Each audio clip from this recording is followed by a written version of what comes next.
Let me say a couple things first. We can't give the United States too much credit here. I mean, I'm an American. I've watched successive administrations carry out sophisticated national security and foreign policy schemes.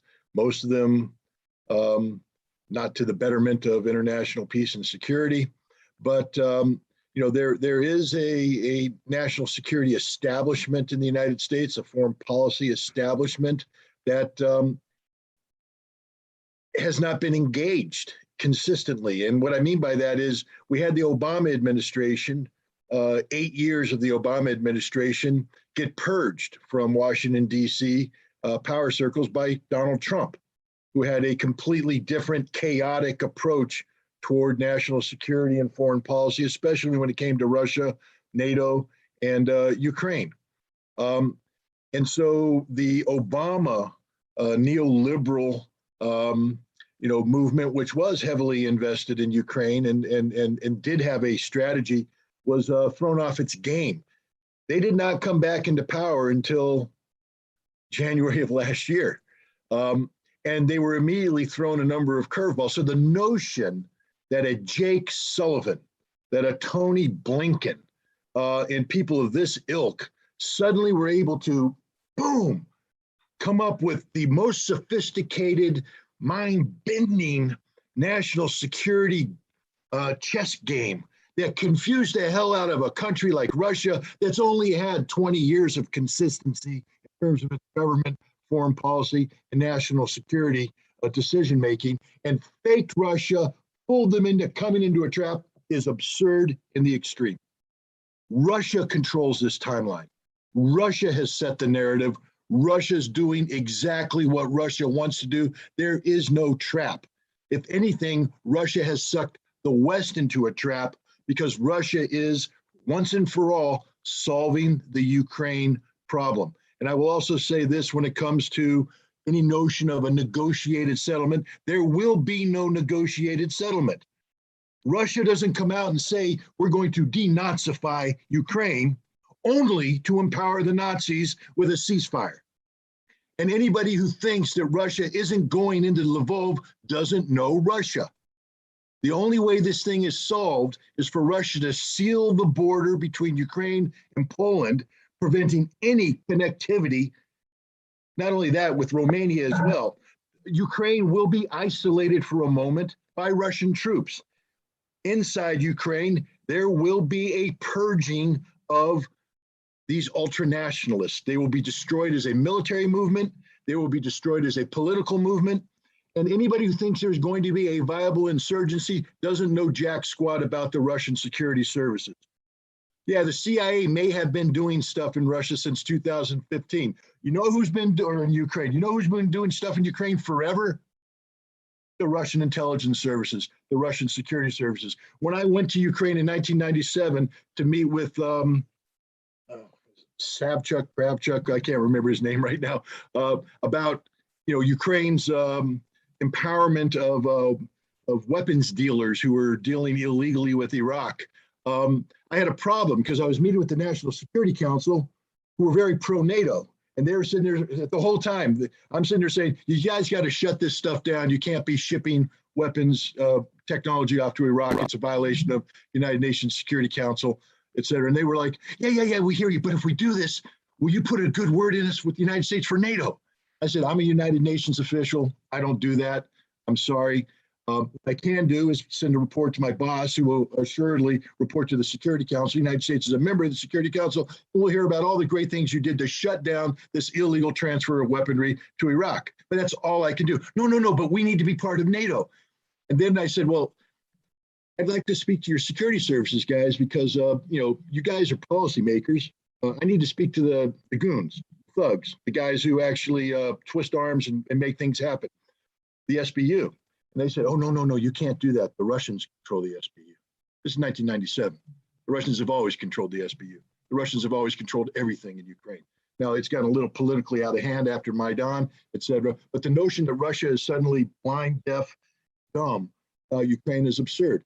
They infiltrated the CIA's operation the moment it started. The second they start shipping people off to the United States, the Russians have the manifests. The Russians know the names. The Russians probably have guys that are being trained in the United States. So, the CIA sucks at this, by the way. I just want to say that right off the bat. The paramilitary branch is literally staffed with idiots. One only has to take a look at their success rate in Iraq, where they literally went out, when I was a chief weapons inspector, used my inspection team as a front to carry out a coup against Saddam, only to find out that Saddam had infiltrated them, owned their communications.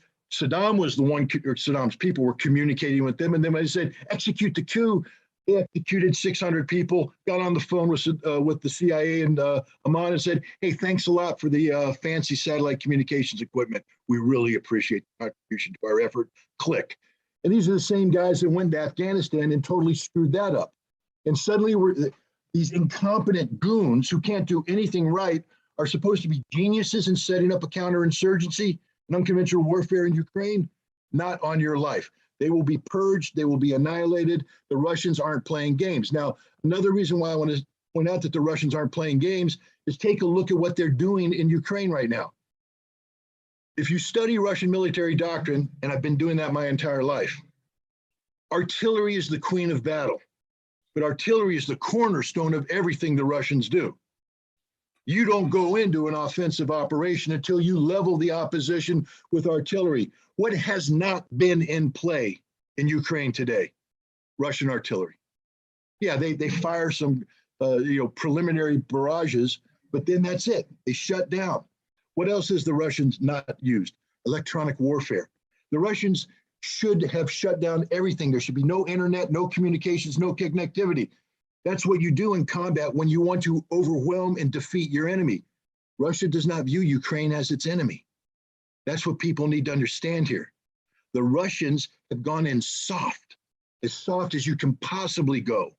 They fired some demonstration barrages, but then their troops approached the Ukrainian soldiers, giving them every opportunity to surrender.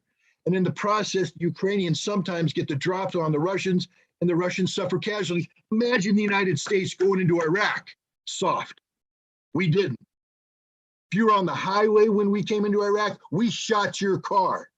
We gunned you down. We blew the hell out of cities. We hit civilian infrastructure during Desert Storm. We shut down power plants. We shut down water purification. We shut down communications. The Russians haven't shut down anything except the military targets. They've gone in soft, very soft. They've left all the communications open so that there won't be panic. The Ukrainian civilians right now can make phone calls. Imagine that. They can call their parents. They can call anybody. From an intelligence perspective, this is a nightmare for the Russians. Everybody's talking. They can communicate. They can coordinate, but that's what the Russians want because they don't want panic. They don't want people to view the Russians as the enemy. They are willing to suffer dead Russian soldiers so that they don't alienate the majority of the Ukrainian population. That's what's going on right now. You can turn on the TV here in the United States and it's disgusting. The propaganda that's taking place. CNN might as well be a paid adjunct of the Ukrainian Ministry of Information.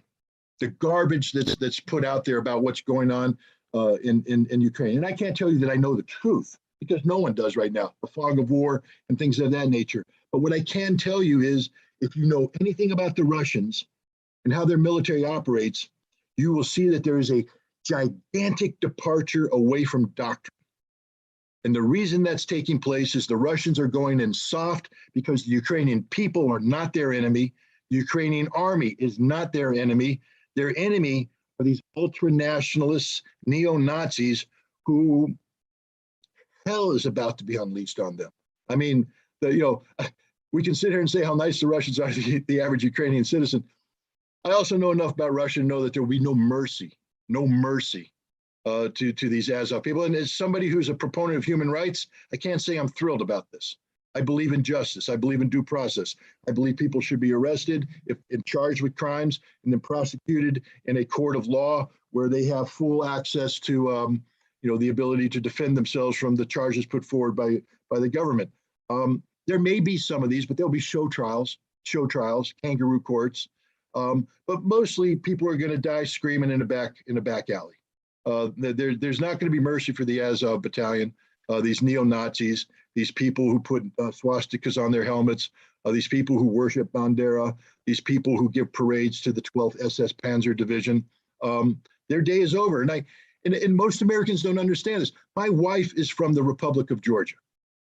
Not just the Republic of Georgia, but anybody who's knowledgeable about Georgia. If I say my wife is born and raised in Sukhumi, you would say, oh my God, isn't that Abkhazia? Yes, that's her homeland. And the Russians, together with the Abkhaz and the Chechens, purged her family from their homeland, drove them out. 250,000 Georgians were refugees. 30,000 were slaughtered by these, Abkhaz insurgents or whatever. She has no love lost for the Russians at all. But she, I got myself all worked up. I forgot where I was going about my wife and this. Oh, the point is, she recognizes that that the Russians are behaving properly in Ukraine. And this was my point. She's a Soviet. She grew up in the Soviet Union at times. People don't understand the absolute hatred that exists in the Soviet Union, the former Soviet, and in Russia today about Hitler and the Nazis and the fascism and the ultimate expression of patriotism about what the Russians were able to do, the Soviet people were able to do to defeat Hitler and the Nazi forces. And this resonates deeply. Here in the United States, we think it's a joke, apparently, to have a bunch of Ukrainians come together with flags and Nazi symbols and sing Heil, and we go, oh, isn't that cute? It's not a big deal. It's a huge deal if you're a Soviet and a Russian. This resonates deeply with the Russians. And so I don't think people understand just how visceral the anti-Nazi aspect of this fight is. We hear all the American politicians, all the pundits on TV laughing it off. Denazification, ha, ha, ha. Oh, no. This is deadly serious. And, death is on a pale white horse and hell follows behind him. That's what's going to happen to the Azov battalion coming up. Anyways, I've spoken too long, too passionately. Scott,